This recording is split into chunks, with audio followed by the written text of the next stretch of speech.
കേരള രാഷ്ട്രീയത്തിൽ ഉമ്മൻചാണ്ടി എന്ന പേര് കേവലം ഒരു വ്യക്തിയുടേതല്ല, മറിച്ച് ഒരു പ്രസ്ഥാനത്തിന്റേതാണ്. അദ്ദേഹത്തിന്റെ വിയോഗത്തിന് ശേഷം പുതുപ്പള്ളിയിൽ നടന്ന ഉപതെരഞ്ഞെടുപ്പിൽ റെക്കോർഡ് ഭൂരിപക്ഷത്തോടെ മകൻ ചാണ്ടി ഉമ്മൻ നിയമസഭയിൽ എത്തിയപ്പോൾ അത് ഉമ്മൻചാണ്ടി എന്ന രാഷ്ട്രീയ യുഗത്തിന്റെ തുടർച്ചയായാണ് വിലയിരുത്തപ്പെട്ടത്.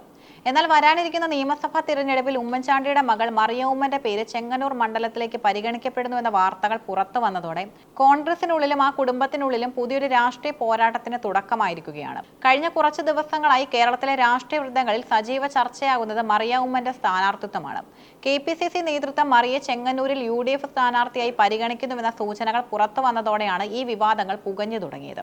ഉമ്മൻചാണ്ടിയോടുള്ള വൈകാരികമായ അടുപ്പം ചെങ്ങന്നൂരിൽ വോട്ടായി മാറുമെന്നും ഒരു വനിതാ സ്ഥാനാർത്ഥി എന്ന നിലയിൽ മറിയയ്ക്ക് വലിയ സാധ്യത ഉണ്ടെന്നുമാണ് പാർട്ടിക്കുള്ളിലെ ഒരു വിഭാഗം വാദിക്കുന്നത്. എന്നാൽ ഈ നീക്കത്തിനെതിരെ ഏറ്റവും ശക്തമായ പ്രതിഷേധം തീർത്തിരിക്കുന്നത് സഹോദരനും പുതുപ്പള്ളി MLAയുമായ ചാണ്ടി ഉമ്മൻ തന്നെയാണ്.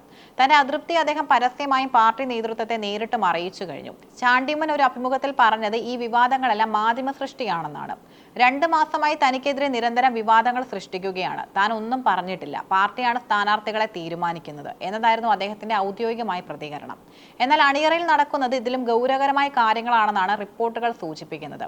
ചാണ്ടി ഉമ്മൻ ഉയർത്തുന്ന പ്രധാന വാദങ്ങൾ ഇവയാണ്. തന്റെ പിതാവ് ഉമ്മൻചാണ്ടി ഒരു കുടുംബത്തിൽ നിന്നും ഒന്നിലധികം പേർ സജീവ രാഷ്ട്രീയ പദവികളിൽ ഇരിക്കുന്നതിനോട് താല്പര്യമുള്ള ആളായിരുന്നില്ല എന്ന് ചാണ്ടി ഉമ്മൻ ഉറച്ചു വിശ്വസിക്കുന്നു. ഒരു കുടുംബത്തിൽ നിന്ന് 2 പേർ മത്സരിക്കുന്നത് ഉമ്മൻചാണ്ടിയുടെ രാഷ്ട്രീയ ആദർശങ്ങൾക്ക് വിരുദ്ധമാണെന്നാണ് അദ്ദേഹത്തിന്റെ പക്ഷം.